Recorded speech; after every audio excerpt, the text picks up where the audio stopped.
this is open, so this is your chance to ask John anything that you wanted to ask him. Are predictions for the election on the table or off the table today? They're on the table, but they're meaningless. Okay. Okay, good to know. So yeah, I didn't know if you're willing to give out political. No, this is just for entertainment purposes. Just for entertainment. Okay. Sounds good. And then let me just tell you guys a little bit about thINC for those of you guys that have never been here before. So this is a small business accelerator and incubator, and we work with students and teams that want to get businesses off the ground here in the Mohawk Valley. And this is a place that they can come to meet clients and meet other creatives and hold events, and it's kind of just like a community co-working thinking space. And so we're hoping to expand. We actually are expanding. We're not hoping to expand. We're going to be moving to Bag Square East in the spring, which will take us from what you see here, 1,300 square feet, to 8,500 square feet. So hopefully we will be the magnet for startups and entrepreneurships in not just our area, but the region. So hopefully we can even poach some folks from out of the area and start some cool companies. So that's the 30-second spiel. I'm getting better at the stump speech at this point. So do I have to give you a bio? I mean, everyone knows who you are, right? Yeah, and those who don't know who I am don't have to hear. I'd rather they didn't.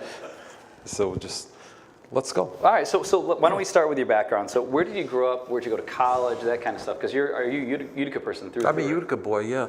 Rutger and Millgate Street, so East Utica. I'm a veteran of Mary Street Playground, which is next to St. Anthony Little League, where I learned pretty much everything, except at the other end of my mother used to use a fly swatter to hit us, one of those old wire ones.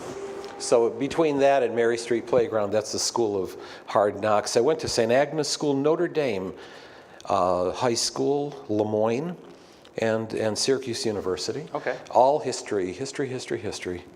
So there was no statistics or politics? I got a D in statistics my freshman year at Lemoyne. And in fact, I told that story in 2000 when I got the Distinguished Alumni Award. And 5 years later, I was testifying as an expert witness in an anti-Walmart case. And some young hotshot attorney said, would you mind telling everyone what your grade in statistics was in college? And I said, well, since I was the source, yeah, I don't mind at all. But I said, I rehabilitated myself, so I'll be okay. What was, kind of growing up, what were the kinds of things that you were interested in, when you were when really young, before college? And I guess this was the question is, what did you want to be when you grew up? Sports. I just gave up the dream that the Yankees would call. Just left it maybe a couple of years ago. Still hoping to ride the bench as the bullpen catcher. But sports statistics. My father passed away early. My mother indulged my brother and me with almanacs and sports almanacs and encyclopedias, and so we were voracious going through those and sharing statistics and Brooklyn Dodgers and the old Boston Celtics and so on. What did I want to be? I don't know. Not a pollster though. Mm-hmm. I know that. And in fact, when I got through college, what I wanted to teach. And I was the luckiest man on the face of the earth. This is hard to believe. The unlucky day was when the first draft, Vietnam draft, it was our congressman, Alexander Perney, picked out the numbers. Mine was 49, which meant that I'd be gone in about a week or so. And so I sat down, this was a Monday, and I wrote 3 letters. One to Notre Dame, one to St. Francis de Sales, and one to Utica Catholic Academy, and said, I'm available to teach. I sent the letter on a Monday, and Wednesday I got a letter back. These were the old days. I mean, that was very rapid. God bless you, said the principal, Sister Carolyn at St. Francis. We're expanding from an all-girls school. We're admitting boys. We need a male social studies teacher. And I went in the next day, and I was hired. And that's what I wanted to do. I took my education courses ex post facto, finished a master's degree part-time while I was teaching. I did 4 years at St. Francis, and then I was bumming around the South. 1974, I left St. Francis to go work full-time on my PhD. That summer, a buddy of mine from college, we bummed around the South for about 3.5 weeks and came back late August of '74, and I was getting prepared to move to Syracuse to work, to study full-time. And there was a call from a colleague of mine at MVCC saying this brand new school, SUNY, is looking for an adjunct professor of history, and they've been trying to get you for about 3 weeks now. Now, there were, remember, there no faxes, no answering machines, no nothing. And so 2 days later, my 26th birthday, I was teaching 3 history courses at SUNY. And it was very fortuitous. I was a college teacher now, all of a sudden, working on a PhD and stalking one of my older students who became my wife 39 years ago. Wow. Can I go now? Yeah. That's pretty much the end of the story right there. So then how did you, when you first got the gig teaching at, was it Notre Dame or DeSales or? DeSales. DeSales. Mm-hmm. So they hired you, in 2 days? 2 days. And had you ever taught social studies before? No, I was graduating from college. Was this what just kind of happened? Was this kind of the process before? I don't know, but I was damn lucky, wasn't I? Oh my God! Yeah. I just know so many people that are teachers that can't. Now look, I was making $5,000 a year, which was terrible in 1970. Sure. Yeah. So, but when I told the guys on campus, they were 1970. In the late 60s, we weren't worried. Even us liberal arts majors, the economy had been booming. You're going to get a job, Well, they're struggling to get a job, and Zogby, you got a job? You really going to teach? You lucky SOB. Well, I was very lucky. I was right place at the right time. Okay, so then you were at SUNY. I loved it too. 4 years of total happiness. I remember the checks were coming in. Some days, some weeks, it would be like $99.87, and other weeks it would be $101. And I loved it. I didn't care. No, I was teaching. That was fun. So you're a PhD student at SUNY. Did you finish the PhD? PhD at Syracuse. No, I am what is known among academics as an ABD, all but dissertation. I was doing, I've passed all of my exams with honors. I was doing a dissertation in American history, and Jonathan Zogby was born. And I had other priorities too. I was deeply involved in consumer, left-wing politics. And I also knew that at that point in time, my full-time gig was at MVCC, and I knew that the PhD wasn't going to happen. It wasn't going to get me anywhere, and so I prepared a different sort of career for continued teaching until I found another opening. So what was that other opening? Continued teaching, and then what I ran for mayor of Utica, something that no one remembers and shouldn't.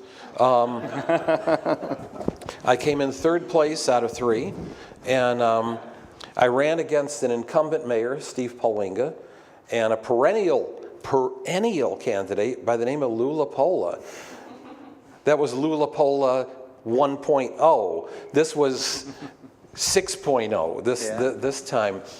And I was the left-wing candidate in the race. I got 16% of the vote. And with my MVCC students, we got together together with a fellow who has since become very famous, best student I ever had. Maybe you know this name, Peter Pry?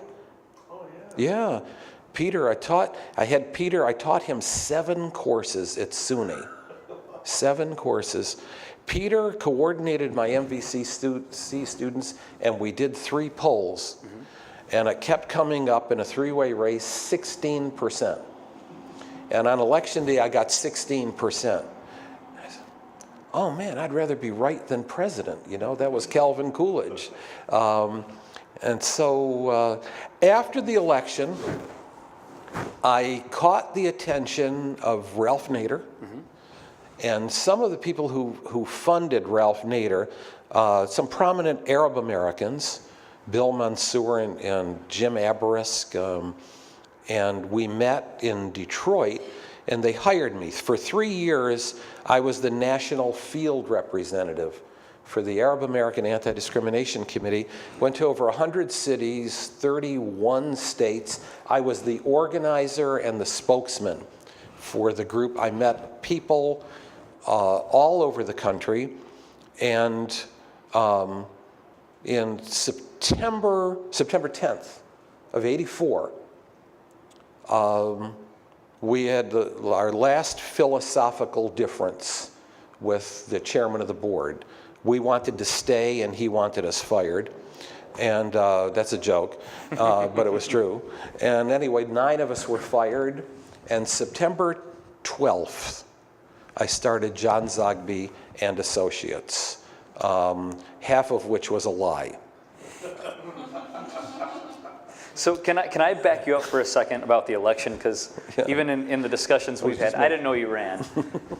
What did you learn from running in local politics? What did you learn from that race? It is exhilarating. Oh, running, it really is. And would you recommend it, I guess, is the other thing. Sure. I mean, if you have no concept of self-pride, then absolutely go out there. Nothing can beat, you go out there. I knocked on so many doors, and you'd knock on 100 doors in a day, and 90 people would be very polite and very nice, and thanks for coming by, goodbye. And 7 people would slam the door in your face and say they'd call the police. And 3 would invite you to dinner. And you'd get home and, honey, man, I had 3 dinners tonight. They love me out there. So there's a selective screening, that goes on. But I love the science and the mechanics of politics. That to me is, running a campaign, working on a campaign, that's, kind of like the ultimate entrepreneurial experience. Getting together a team, having a goal in mind, whether you achieve it or not, the process itself is wonderful. And frankly, I'll tell you that I became, I think, a fairly good consultant by running and losing on a local level. If I had run and won, I would have had no idea and no experience. But I ran and lost, and right before me was everywhere where I screwed up. And so then you become a consultant. And you say, don't do this, because you'll lose. That's how it still works now. That's how it works, lose. Run and lose. That's my advice. What were a couple Hear of the that, things Thailand? What were a couple of things you were trying, like you were running on? What were a couple, back then, what were you trying to accomplish? Basically, I was for the municipalization of water power. So we wanted a feasibility study. We wanted the city to own the water company, as it once had. I had written a book called Utica 2000. I wrote it actually after the campaign, but it was based on the platform, and it called for urban gardening and vertical gardening and a whole bunch of things, of people's downtown, of shops and cafes, a lot of things that you see. I mean, it only took 35 years, you know. Better late than never. Yeah, right, yeah. But it was, I was very proud of the manuscript. I have no idea where it is, you know, but I was very proud of that book. So we can go back to now. You decided, okay, you founded Zogby and Associates, right? Yep. Half of which was a lie. So Yes. it was just you. And what was your first? Who was your first paying customer? And how did you decide that I can do this? Well, I told you I was fired September 10th of 1984, and so I flew home, and I asked, you know, a very basic question, you know, what the hell am I going to do? And I called, my Arab American organization tilted to the left. There was one that tilted to the right. And I was very close to the chairman of the board, a fellow named Sam Phillips, who was in the Boston area and a Forbes 400 guy at the time.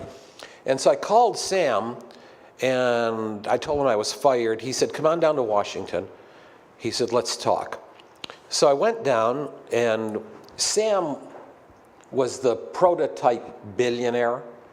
He's the guy, he was staying at the Four Seasons.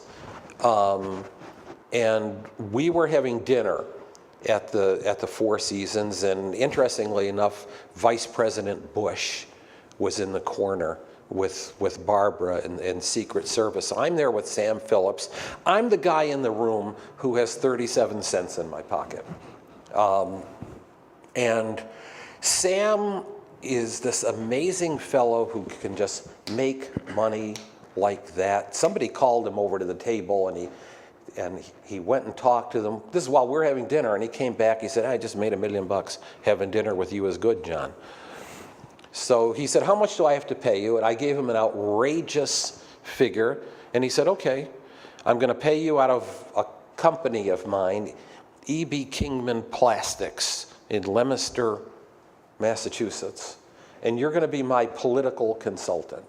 I said, what do I do? He said, I got some candidates. I want you to raise money for them. So I went home, started John Zogby and Associates, did a DBA. It's embarrassing how much I was making and how much I was spending out of that. But anyway, I was his fundraiser, and he's got a little office. I was working out of my home, but I had a 3-year-old at the time. I remember I was talking to the chairman of the board of Bechtel Corporation in San Francisco, trying to raise some money for a congressional candidate, and Jeremy was, Dad, shh, Jeremy, I'm on the phone, Dad. I said, well, I think I better get an office. So I went down, do you know where Tiny's is? Yeah. The little school building, bag school. Anyway, make a long story short, or a much longer story, a shorter, longer story. I opened up the office. Sam Phillips died at the age of 52, 10 weeks later. I got a call about 6:45 in the morning. And I remember saying to my wife, Jesus, I have 997 business cards that say John Zogby and Associates. What the hell am I supposed to do now? And so I started pounding the pavement. And right before Christmas, you know Michael Arcuri, Congressman. He's got an office 2 doors down now. Yes, he does, yeah. His dad, Carmen, anybody know Carmen? Carmen was one of the finest gentlemen on this earth. Carmen was kind of a mentor to me for a long time. I went to lunch at Tiny's with Carmen, and he said, how are you doing? I said, oh, geez, great. He said, no, you're not. He said, I could see in your eyes. You're not doing anything, are you? I said, no, that's pretty perceptive, Carmen. So he said, we need a whole bunch of studies done at the Utica Transit Authority. That was my first big local client. I did some mayoral campaigns here locally and local campaigns, but yeah. Was this a case of, so take the transit studies, was this a case of, you obviously didn't have a business partner, you didn't have funding, but was this a case of fake it till you make it, or did you actually know what you were doing at that time? Like for the transit studies, do you know how to execute that, or was that something that you were just like, yep, I'll take it and I'll figure it out? Well, Look, I went to school, you know, I mean, it's a fair enough question. And I was nimble. And nothing makes you more nimble than need, you know. But I had an educational background. Could I do studies? Yeah, you know, I did polls in my own mayoral race. I had done some polls that validated, you know, other elections. And so when it came to basic ridership surveys, I knew all about random sampling, Okay. you know, and hiring students, you know, and I also, in all honesty, I went to the library and got out every book, how to do surveys, how to do polls, you know, that was before the For Dummies series, you know, but I read and read voraciously, yeah. And so now, is there an element of fake it till you make it? Absolutely. I'd be a liar if I said that it wasn't. And it's, with all respect, the same as making the greatest roast beef sandwiches downtown. Here, here. You're kind of putting a formula together, aren't you? And see what flies. I'm not picking on you. But you happen to make the best roast beef sandwiches downtown. So you started the transit studies. Who was your first hire, and what did you look for in your first hire? Well, earlier than that, there actually was an associate, Rick Blehar. Rick was kind of a jack of all trades, kind of a scholar and hands-on guy. He'd gone to Harvard. He was home, meaning Clinton, and he was between jobs. And we dreamed together projects. We did out-of-pocket projects. You have to have a demo. You know, that's a very important thing. You have to have some sort of a demo. And we put together proposals. We pounded the pavement. And he was my first hire. And then, because I had taught really at all the local colleges, as jobs came in, I selected, you know, good buddies who were specialists in various things. How big did Zogby and Associates get? Because there was Zogby and Associates and there's Zogby International. Yep. Now there's Zogby Analytics. That's right. So what was the trajectory, and so where did you go from Zogby and Associates? How big did that get before it became international? Zogby and Associates was about, well, it was exactly 5 people. We had moved to Genesee Street and then out to a little cabin in Clinton. 5 full-time people, but then we had a call center. And then with the call center, the payroll then, you know, would be 75, 80, 90 folks, well into the 90s.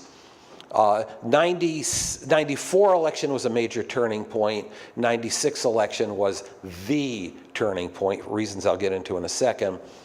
By the late 90s, it is now Zogby International, both in terms of the name and in terms of our global reach.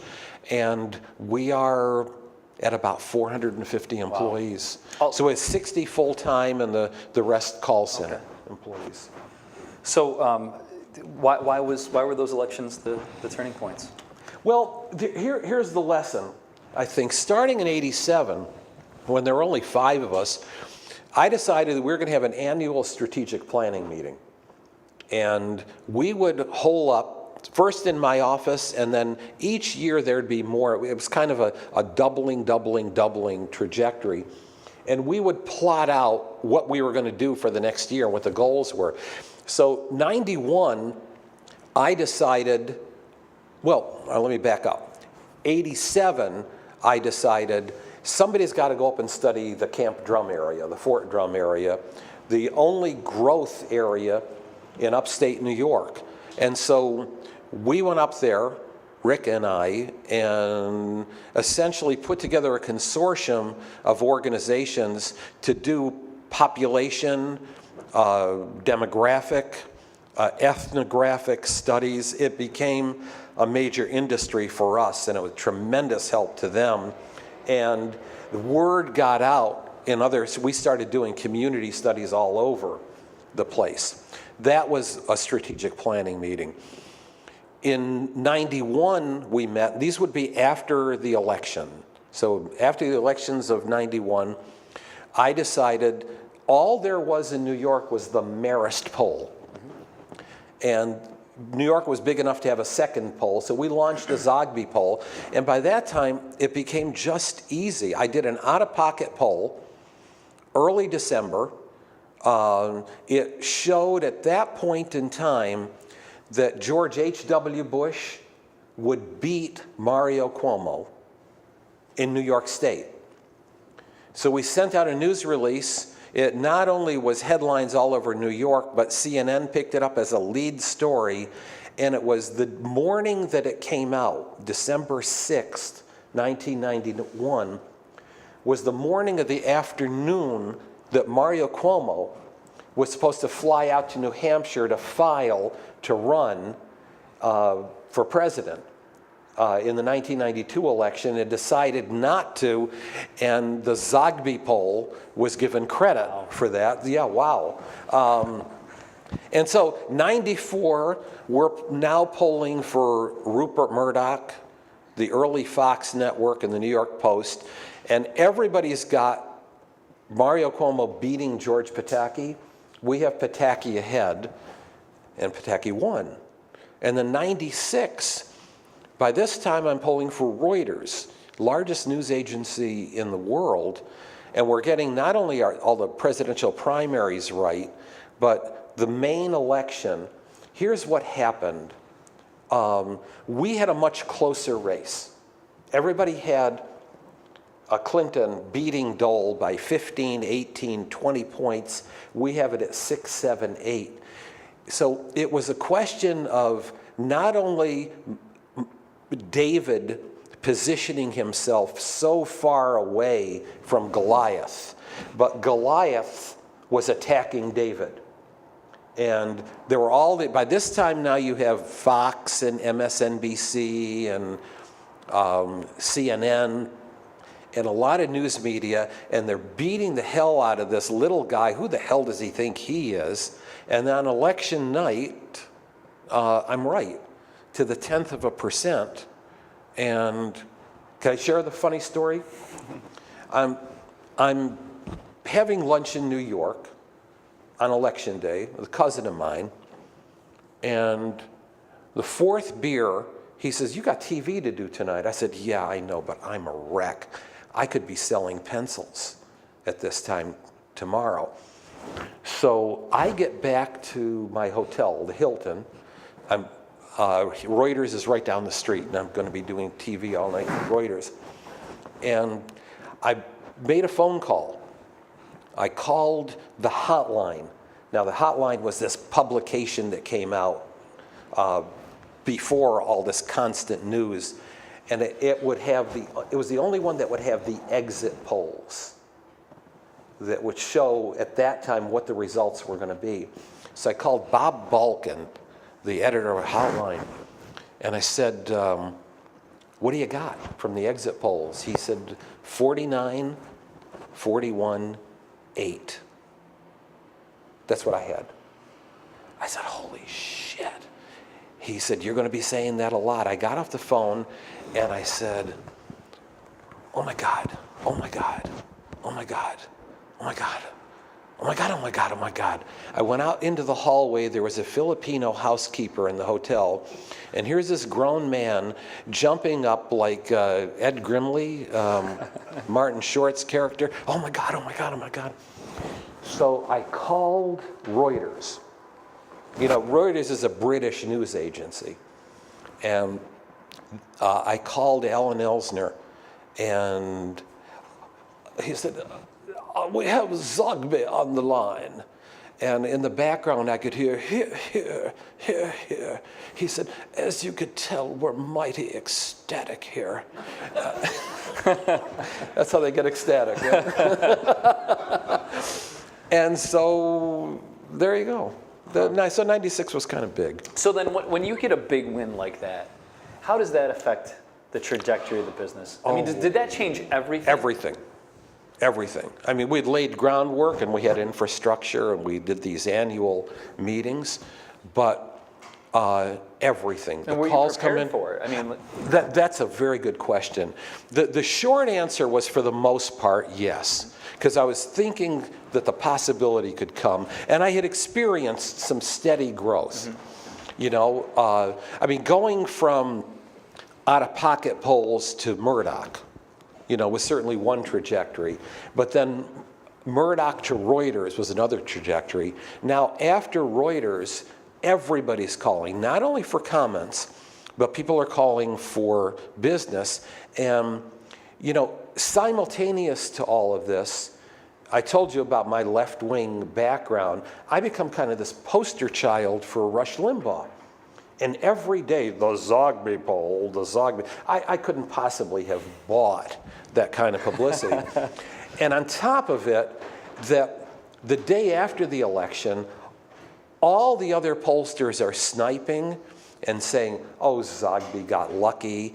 And Limbaugh is saying, since when does the guy who got it right have to explain himself to everybody else who got wrong? It was a perfect storm. But to answer your question then, it became a brand name for accuracy. So now what do I have to do? I have to prepare for the next wave of hiring. I have to prepare for the next wave of structure.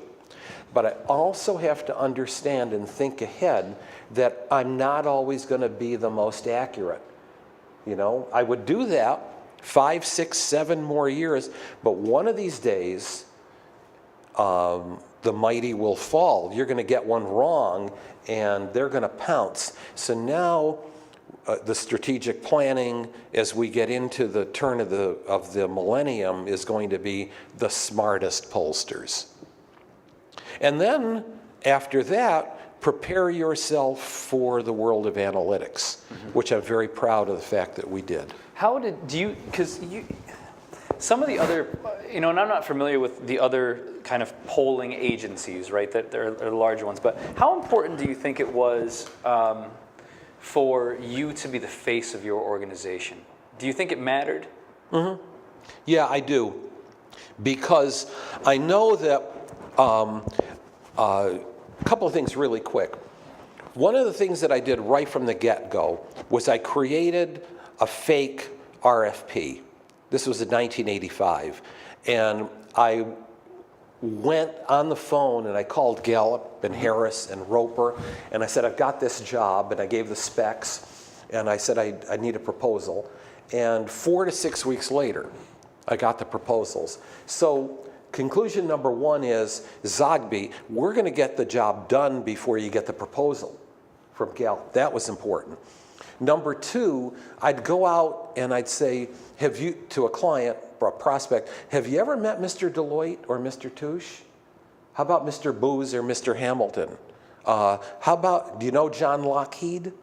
So here I am. And especially after the polling did well and the brand became knock on whatever, became a worldwide brand. When I would walk in, say, oh, Jesus, we didn't expect you, to come in. And the name was different. You know, it wasn't Smith or something. The name always generated, well, look, that's a different name. What kind of name is that? And now there was a face to go with the name. Do you feel like, so this is going to sound like kind of a brown-nosing question, but I'm going to ask it anyway, because you're obviously very dynamic in front of crowds. You carry yourself very well, and I love whenever we get a chance to talk and have a beer. Were you always like that? And if not, how important do you think it is for a company to have someone that is charismatic at the head of the organization? Do you think it matters? No. You build the organization around who you have, what you have. You know, if a person is more comfortable with small groups than large, build an organization around that, and that person should use his or her skills and talents in that regard. If a person is more of a right brain thinker than a left brain thinker, I don't consider myself, and because I'm not a statistician, I'm an historian. And so there's no sense my going out there and saying, I'm the statistician. No, I'm the guy who knows how to hire the statistician, but I'm the guy who's going to tell you what it all means. So yeah, play with what you've got, but boy, if you have a dream, be persistent. Don't let anybody tell you you can't do it. And don't give up. There were many, many, many times, oh God, I remember when the boys were little, and I was starting the business, and somebody would say, did you get a calling for this? I said, oh yeah, God called me and said, start a polling firm in Utica. Said, which God, Not the God of love, I'll tell you that. Can you tell us about, you're saying that eventually you're gonna swing and miss. Can you tell us about one of your big failures? Which one? Yeah. Well, maybe one that was maybe early on, or one that's, and then the one that's later. later. Oh no, the biggest one. No, if you're going to screw up, make it big, huge. Yeah. This is really ironic, because I did not believe George W. Bush was going to win re-election in 2004. Now, we kept polling for a reason that I'll explain to you a little later. But we kept polling right through until 1 o'clock in the afternoon election day. And the polling showed Bush 49.8, Kerry 48.4. 49.8, 48.4. Do you believe George W. Bush deserves to be reelected? 45% said yes. A majority said no. Is the country headed in the right direction? 44% said yes, 52% said no. So we're done, and I'm looking with our polling. And I've got a company that hires me every election day, a hedge fund. They want to know before the exit polls come. They want the edge, in other words. They want early information. So the exit polls start leaking out. And the exit polls were way off, but they showed Kerry winning. Showed Kerry winning big, in fact. And so I told my client, I don't know who's going to win. They said, you've got to pick, because we hired you in 2000 and you couldn't tell us who won in 2000. I said, all right, Kerry is going to win. But I didn't stop there. I posted it on my website. That was the day that 2 million visitors visited our website. And the good news, the website didn't crash. I did. I went around 5 o'clock or so. I got a call. I was going to the Foreign Press Center. I briefed the foreign press every election since 1998. I'm in the car and I get a call, and the call said, congratulations. It was the New York Daily News, and we just got out of the room with Karl Rove. And Rove said, Zogby's right, and the Bush people are despondent. He said, congratulations, you had the guts to do that. And then I got a call from somebody close to Bob Shrum, who was the campaign manager for Kerry. And he said, wow, we were following you, and I told Senator Kerry that you said he won. He was ecstatic. And then I turned my phone off, because I was going into the foreign press. So I opened the phone afterward, and there were 13 calls. The first half were congratulations, USOB, and the other half were something happened. See, I'm going to tell you, to this day, I still think that Kerry won Ohio. I still do. But what I should never have done was call an election that was that close. I just shouldn't have done it. That was stupid. What was the fallout from that? Was there any fallout? Oh, I think so. Yeah. I mean, in terms of the reputation, there's some tarnish. Mm-hmm. In terms of people who want to see you fail, it was wonderful for them. On the other hand, it really didn't hurt business at all. That stuff really just doesn't hurt business. 90% of our work is the private sector. And look, is a corporation going to shoot you because, it was 49.8 to 48.4. Guess what? Bush got 50.8 and Kerry got 48.4. That's pretty close, isn't it? When you're talking to 1,200 people, and a corporation or people who are realistic say, wow, you guys are pretty good. So you just have to be able to stomach the headlines, maybe be a little less ambitious too. How did the conversion from Zogby International to Zogby Analytics, number one, how did that happen? How's the business changed? And number two, how has the rise of folks like Nate Silver, kind of the celebrity pollsters or data guys, how has that affected? Yeah. All right, so first of all, I sold my company. Financially, it was very good for me. It was not good for the business. And to make a very long story short, we got the company back. I still had a little bit of a non-compete to negotiate out of, but we got the company back, and my oldest son, owns and runs the company.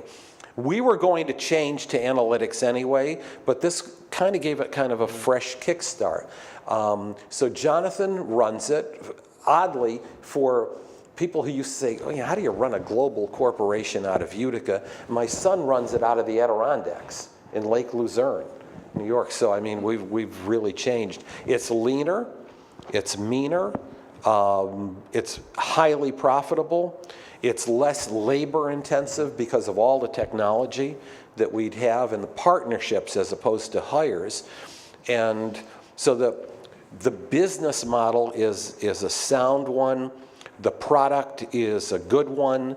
We still do polling, but the emphasis is on analysis. Okay. The finding the story, the picture, the trend, and so on. Inevitable, I think, that even as late as when I came into prominence in the 90s, there were 4, 5, 6 of us. By 2008, there were 26 published national polls. There's even more than that today. And there are these quants, the Nate Silvers of the world, and they have a place. And the place is, lots of data. I welcome all sorts of algorithms and formulas and capabilities of turning that data into something. But it's only one thing. And I emphasize that they analyze data. We analyze people. You can't lose sight of that fact that even though there is a science to what we do, we are surveying human beings, with a range of emotions and opinions that can change and values. And so it's very important, I think, to, just as I learned my lesson about hubris in 2004, that folks that think that analyzing pure data can get you to the promised land, I think we'll probably have a fall eventually. Sure. Yeah. Do you think that, you were saying earlier, let's go back to the Cuomo kind of dropping out of the race, and you kind of got credit for that, right? What do you think about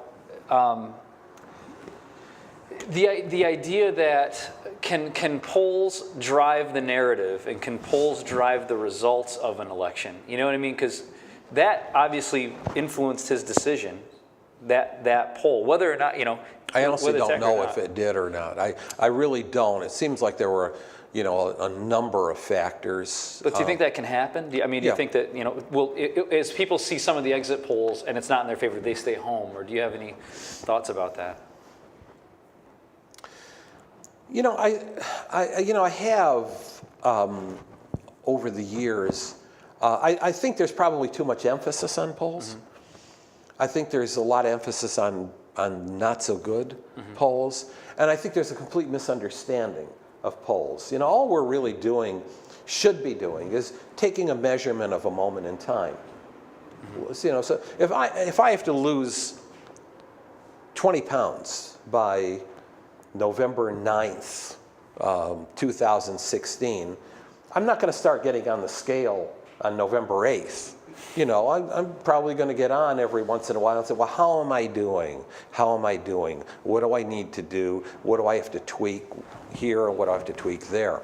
And that's all really that polls should be. Now, can polls have an impact? Yeah. I've had people tell me, I want to run for office, but you came out with a poll showing me down 77-7. Now I can't raise any money. Well, sorry, but I'm probably doing you and some potential donors a very big favor, don't you think? And if you don't like it, take your own poll, and find out. And odds are it'll probably be somewhere around that 77-7. Yeah, it can have an impact in terms of fundraising. It can have an impact in terms of coverage. Just watch what's going on today. Those polls better be right. Otherwise, some candidates are being done a tremendous disservice. So two final entrepreneurial questions, because that's what I really wanted to kind of get to, and then I hope folks have some questions. But number one is, looking back at your career, what advice would you give yourself right now if you were just starting out?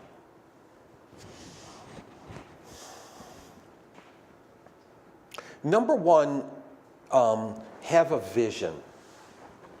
It's. You had used the term, do you fake it till you make it? Now, you have a vision. What is it that you really want to accomplish? That could be honed, but at least have a start. Where do I fit? Do research. A number of people come to me and say, I want to start this. Well, who's your competition? Oh, I really don't know. Find out who your competition is. Get a handle on them. Pretend, like I pretended, to go out and solicit and see how they handle things. Watch.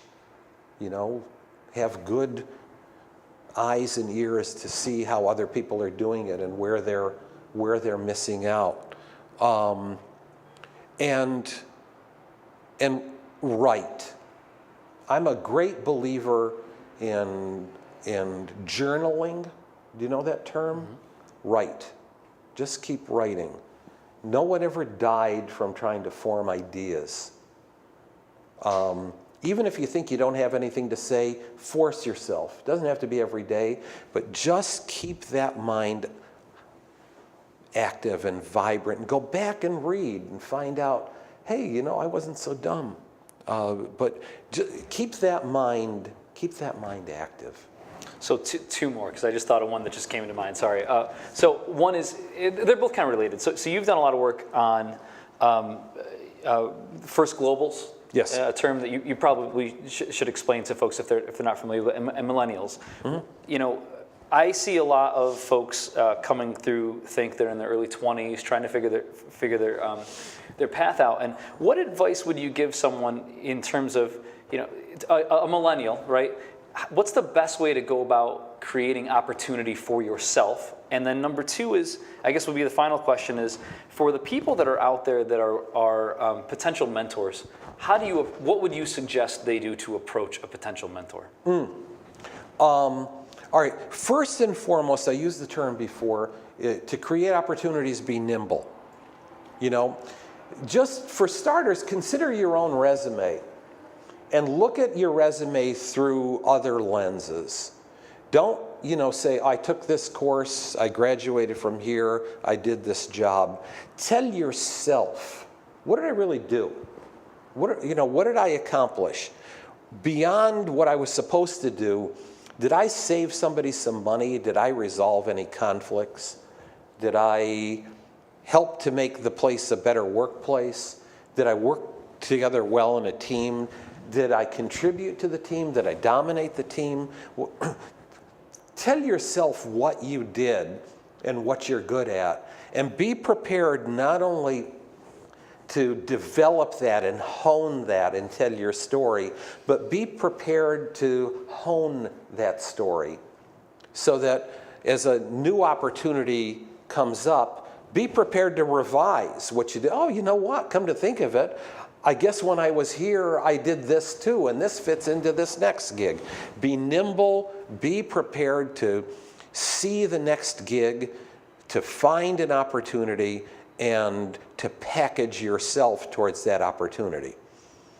Don't package the opportunity towards yourself. Be good on your feet. That's why keep that mind active, typing, writing, There was another part to... So how would you suggest someone approach a mentor? That way. Here are ways not to approach a mentor, okay? I would like to be COO of your company in 2 years. Not good. I really want to learn, and I'm prepared to start at the bottom, but I really want to learn your business. I want to learn business. I want to learn to be an artist. I want to follow an artist. I am curious. That's a word we don't use enough. Wake up every morning and say, I am curious. That sounds like a cliche. It really isn't, though. Keep that mind active. Rapid changes that are taking place. So many of us are thrust into a position of riding a bucking bronco. One of the nice things about being here, look at what's happening here. Just feel it. Can't you just feel the vibrance, the change? Many of us never thought, honestly, we would live to see it. Now, everything is Midas. Everything is Midas. What a great opportunity it is to be curious and creative, to have people to follow around. Cool. That's all I got. Do you guys have any questions for John? Yes. What was it like building your business here in Utah? Were you ever tempted to take it out of the city for the ease or convenience of your industry? Well, I was, and remember, it's a completely different era. When on one hand, everybody answered a landline telephone, and on the other hand, you had to be labor intensive. And so I saw a lot of profit go down the drain hiring people. And it was not greatly appreciated in the early days to not be in New York or Washington. And so there were temptations to move to Washington. And fortunately, we had family here and children here, and we were happy here, and decided, it took a toll in terms of traveling, but I was probably going to be traveling anyway. Might as well be able to come home to a place that we're happy with and familiar with. But then we I think did turn lemons into lemonade, because when it started to take off, when some people would call and say, now, I need something different. Do I want the garden variety pollster in Washington who's this narrow, or do I want somebody who's out there? And so I sort of became the guy who was out there. So it worked. You don't have to move, and not anymore. Look, my son is running a company from Lake Luzerne, New York. I mean, that's amazing. Anybody else? In your early polling years, it sounds as though that you've had many more successes than more wins than losses. Was that a result of the methodology as compared to it was more by design than just luck? And as you transition to the analytical side, is your methodology a little different, makes you a little more unique than someone else? I think so. You know, I know so. And for starters, there were things I learned early that went against conventional wisdom. One was, in the 80s, everybody used to call it the dinner hour. Well, I happened to live in a community, where I knew people were working the 3 to 11, the 11 to 7 shift. So we used to call all day long. In fact, I remember having one right after another, people who ran the call center. John says 70% of the calls are made after 5 o'clock local time, whatever the local is in California or whatever, so we'd be open until midnight. 30% of the calls before 5 p.m. local time. And I remember callers saying, why? And my call center manager saying, because John wants it that way. that was good enough for me. But the point is we aimed to reach a variety of people. Secondly, this still is controversial, even though many pollsters have adopted it. I learned that party identification is a lead variable for people, meaning I was raised a Democrat, I think Democrat, even though my positions may change on issues, I filter so much of my information as a Democrat. So when I did sampling, after you do a sample, you look at it to see what your distribution of your various demographics are. I considered party identification a demographic. So so I wanted to be sure that I got the proper representation of Democrats, Republicans, and Independents. My colleagues, many of them said it was a trailer variable. So some days they'd publish a poll with 40% Democrats, 23% Republican. Well, that's not America. And other days they'd come back 34% Democrat, 36% Republican. So that's not America. There's a stability to party identification. But in the final analysis, I think it was the fact, and this is germane to your question about Nate Silver, is that I never brought statistical expertise into the business. I always thought of myself as a historian. I always ask questions like anticipating how I was going to analyze the response. Story? I got time for a story? The floor is yours. Okay. In the election of 2000, this became famous. I wrote it in a book, and 60 Minutes was going to do a story on this, actually, and it never happened. But in the election of 2000, that was a wacky election. We were watching Gore go up and Bush go up and everything. I was polling for Reuters and for NBC News. And I called Tim Russert. He was at his son's soccer game. I called him 3 o'clock in the afternoon Saturday. He said, what do you got? And I said, well, I have Gore, this is right before the election.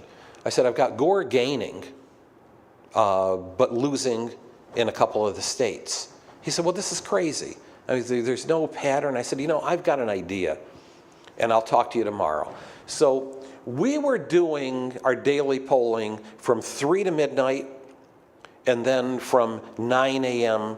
to 3. That was our 24-hour cycle the next day. And so I added a question.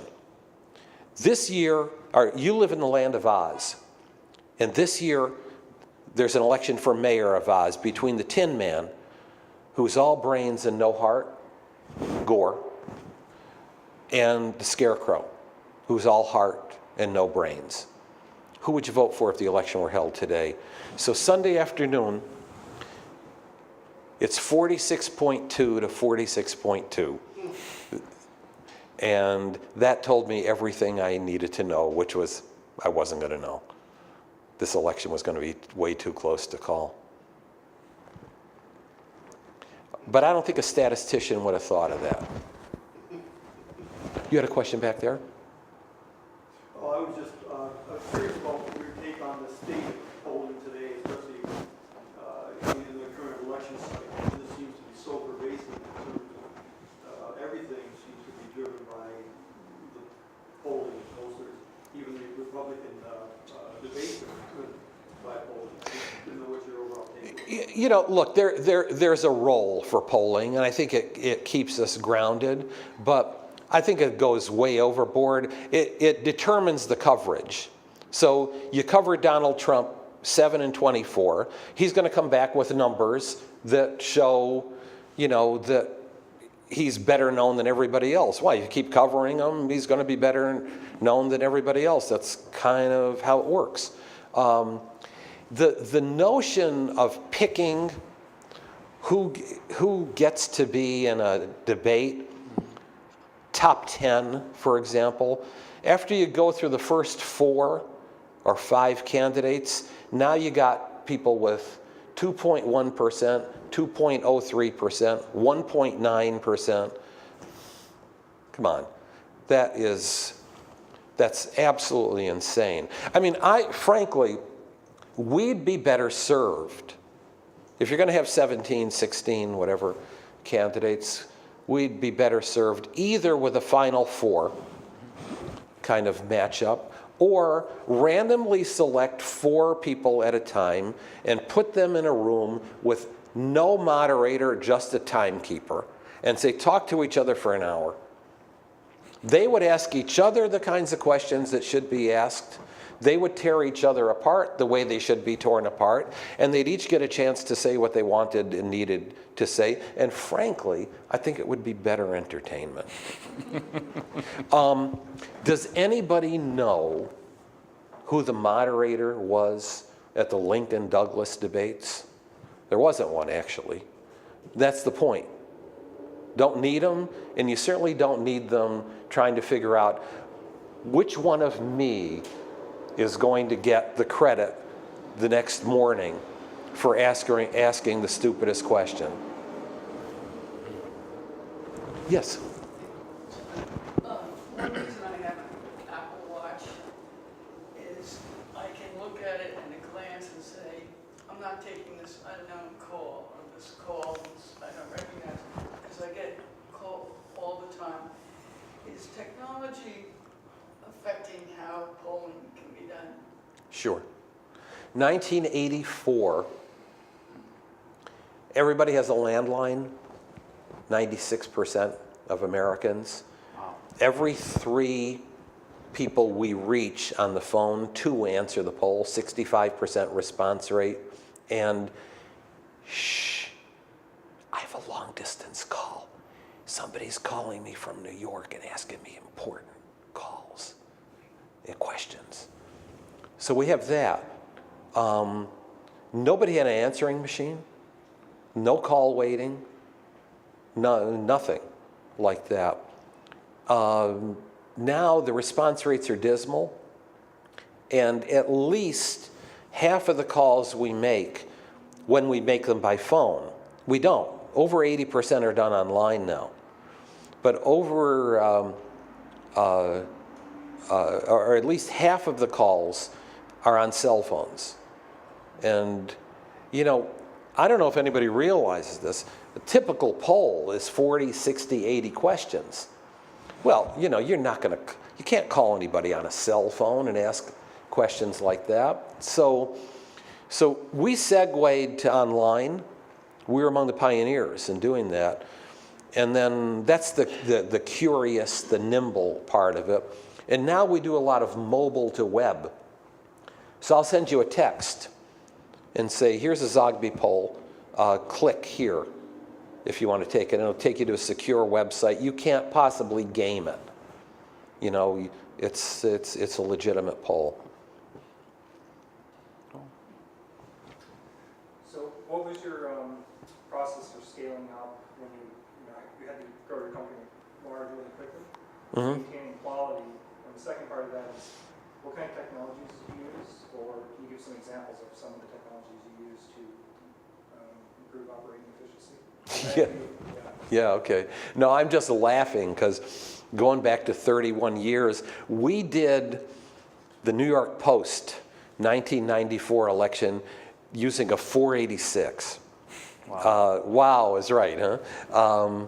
You know, so scaling up for, you know, first of all, I think we had the foresight to draw a 50-mile radius around here and get in touch with every single college and say, we welcome interns, which we did. We'd have 10 to 12 a summer, 1 or 2 a semester, and contact faculty in most of the schools. Almost all of them responded.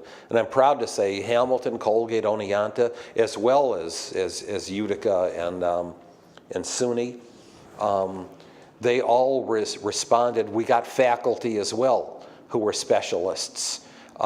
Interestingly, what I learned from faculty was that, you know, we would offer a stipend. Obviously, you know, folks would take the stipend, but several of the people were saying, we just want to be able to ask questions on your polls. And that was a wonderful trade-off there. We were saving them money, you know, and saving ourselves money as well. So I don't really think I ever had a problem finding good people around here. Now, of course, it's different. What's around here?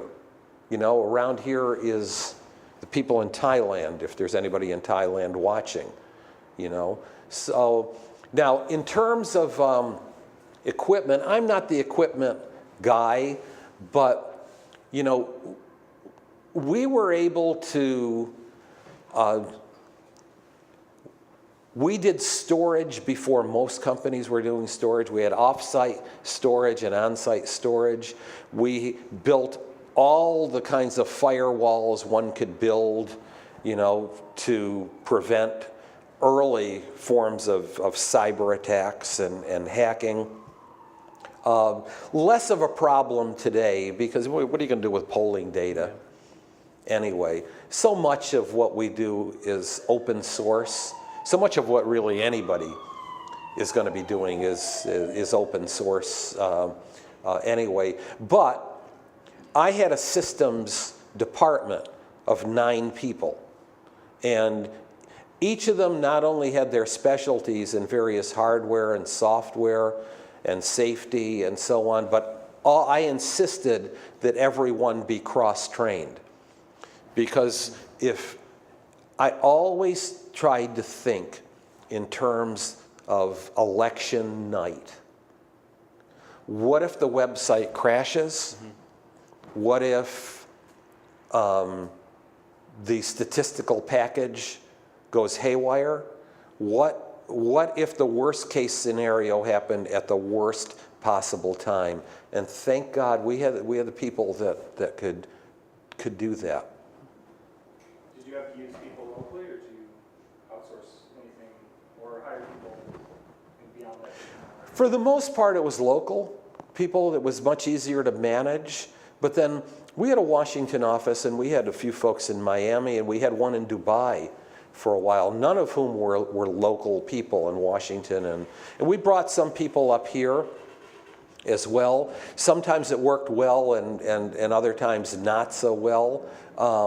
But it's really a whole lot different now. There's a culture of working off-site, a culture of working at home. Now, in terms of the company that my son now has, it's almost entirely virtual. But it's much smaller, and the senior team are people who've been with the company, 15, 18, 20 years. They know the drill. Anybody else? Yeah, Mark? John, as a historian, as a native here, is there anything in our community's past, good or bad, that you think is important to offer as a perspective as we reimagine our future? Oh, absolutely. For years and years, part of the local shtick of what I would talk about is how this area really was a center of the country's best ideas. So if you start, Jesus, right on this corner was one of the capitals of the abolitionist movement. Where are we right now? If you go down past the insurance company there and turn left, the Yates Hotel is where Susan B. Anthony and Frederick Douglass and all those people came for and stayed for the first women's rights convention. The first trade union, industrial trade union, was right across the street from Gerber's, Mechanics Hall. So the great reform movements, this was on the eastern border of the burned over district, the great religious revivals and reform revivals, all centered right here. We need to know that. We need to touch that past, because you build your future. If you want to talk and say, no great ideas come, oh, you're so wrong. All great ideas came from here. Look at the metals and alloy businesses that were formed after World War II. Look at how, Virgil Chrysopoulos, loom to boom story, our story, front cover story of Fortune magazine, the little community that had all its shit together. That wasn't the headline, but it could have been. We made a wonderful transition, which is what we're doing now. When I talk to communities and they tell us we have this terrible refugee problem, man, we've got this wonderful refugee problem, and they have stores. There are 75 Latino-owned businesses in the city now. That may not seem like a lot, but there was 0 10 years ago. That's quite a trajectory. So learn that past, and learn also that when we talk about nanotechnology, it's only a logical progression from Samuel F.B. Morse, who got his first license here in Utica to operate the telegraph.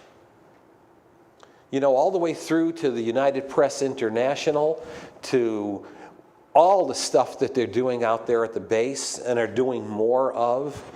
This is a vibrant community. More people have to know that, because that vibrance builds on vibrance. And I might say this is a pretty decent arts community as well. If you look at my buddy Richard Florida's Creative Class Index, it's fairly impressive for a small town. Fairly impressive. And I think only getting better as the schools grow. Yes? Obviously, when you first started, Zogby and Associates, you probably wore a million different hats, you were doing a million different things.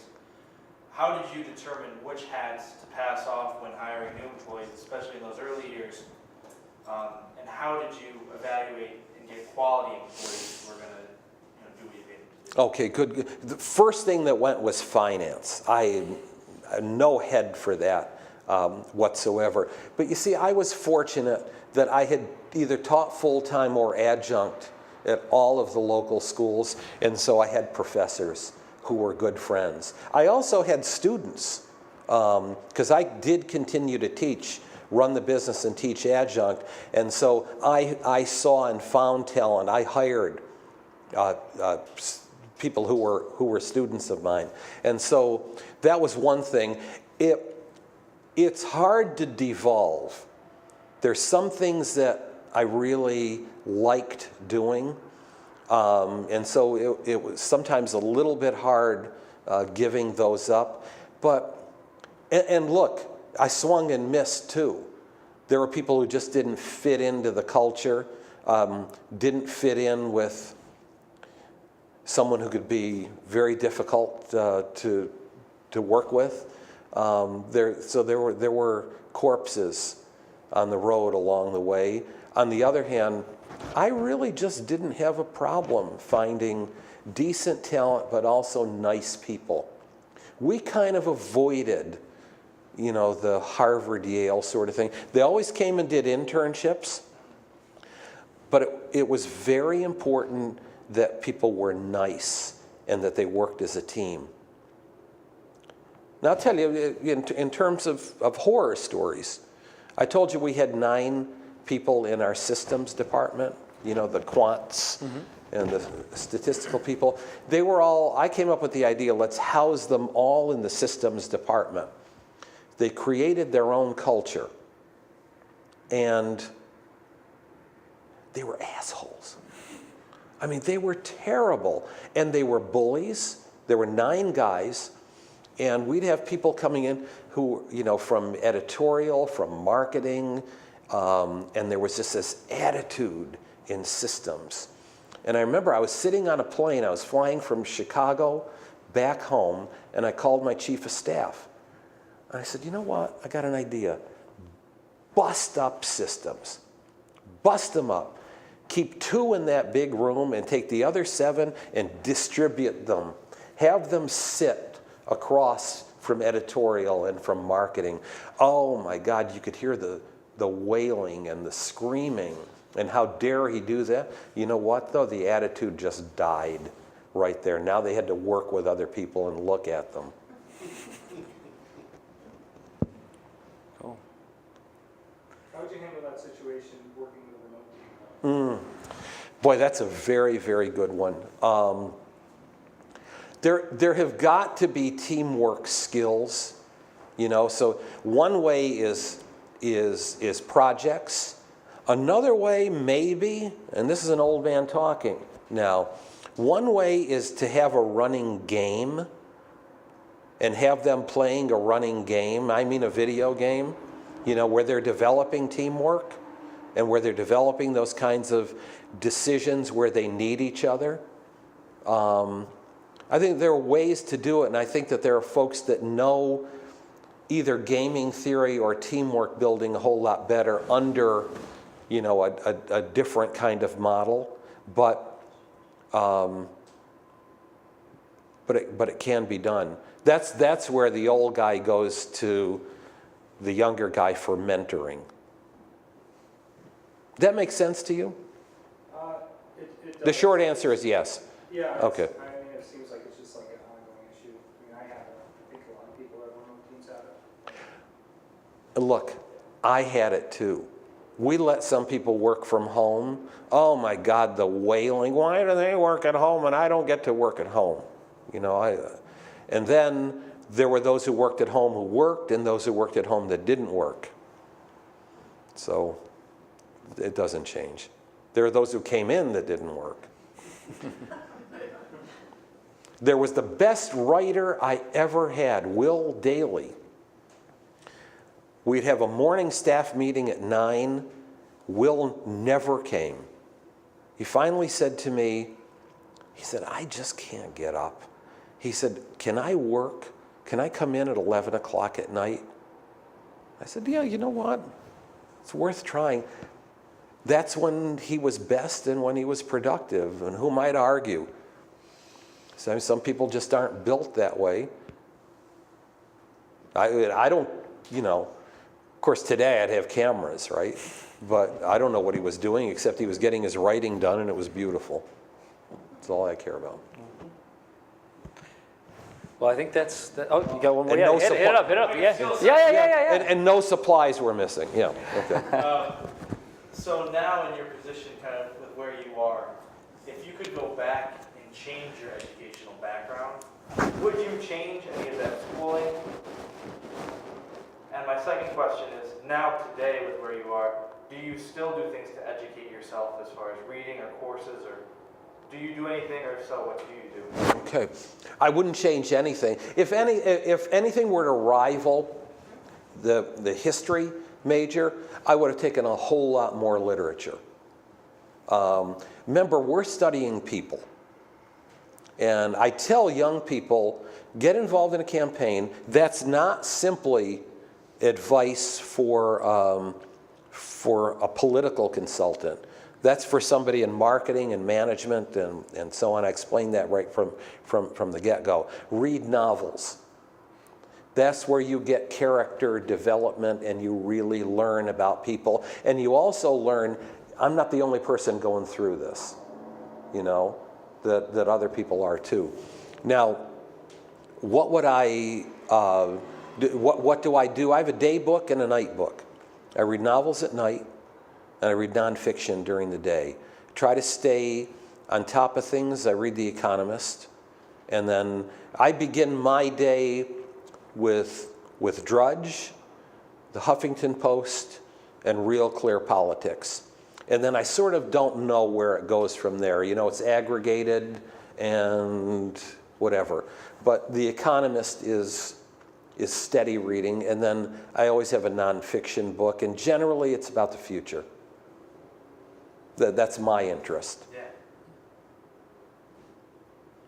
Cool. Well, thank you Thank for you. just taking the time. Thank you so much. It's awesome. And thank you guys for showing up. I really appreciate it. We're hoping this is the second in what I hope is going to be a long series of these kinds of things. So thanks for coming out on a Tuesday night and supporting what we're slowly building and trying to do here. So, All right, thank you. thanks, guys.